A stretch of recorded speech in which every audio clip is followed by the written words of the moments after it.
Hello again, welcome to another episode of Merkon's Musings, a Star Wars action figure review. And today we're looking at the second large size action figure from the Kenner Vintage Collection, Luke Skywalker. And today we have a special guest, Ed, and he's going to help us navigate this action figure. Hey everybody. Alright, so we are looking at Luke Skywalker large size action figure released in 1978 by Kenner. And this figure was one of 4 that was initially released back in the day. Now, these figures were released again from 1978 through 1980.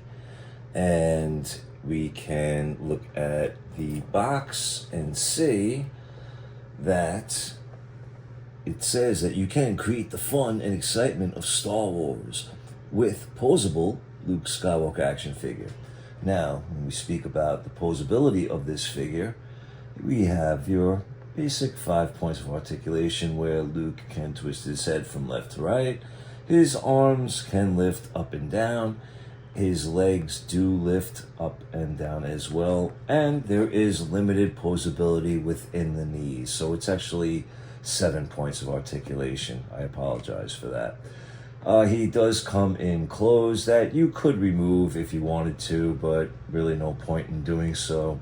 There was a notice that did come in the box back in the day that let you know that if you wanted to remove Luke's boots, it would be easier done if you used talcum powder.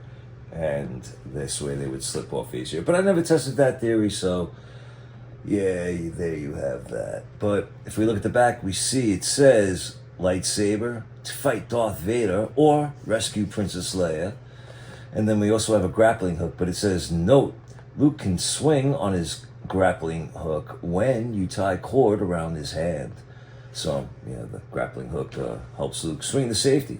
And then we have his utility belt, which carries his lightsaber and grappling hook. And if we look at the remaining box, we can see that it is a little beat up, but it is certainly an original box with a reproduction insert in the background.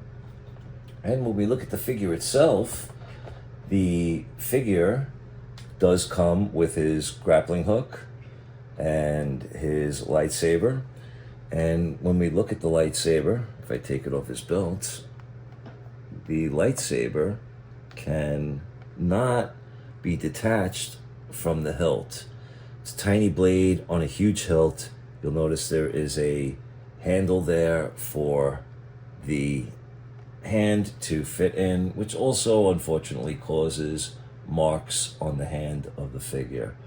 But overall, back in 1978, it was a fun figure to have, and I am happy to own it for all these years and to share it with everybody on this channel. I gotta say, the head sculpt is actually very good on this figure. A lot of the times they don't get the likeness that well. I think it's actually pretty good.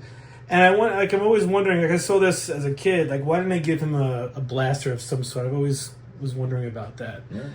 But, yeah, I'm a little disappointed with the lightsaber, but, it's still pretty cool. Why give him a blaster when you can have a grappling hook? Actually, yeah, the playability with the grappling hook, definitely much more interesting. Yeah, this is a really cool action figure. I wish I had it back in the day, but I was more into the 3 3/4, but I do, like I said in the last episode, I do have a Boba Fett because I'm a Boba Fett junkie.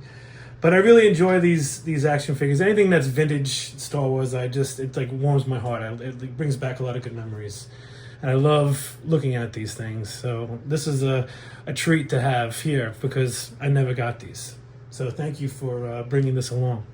Happy to oblige, and I'm happy to share with everybody. So if you like what you saw, please hit like and subscribe, and I'll see you next time with another 12-inch large size action figure.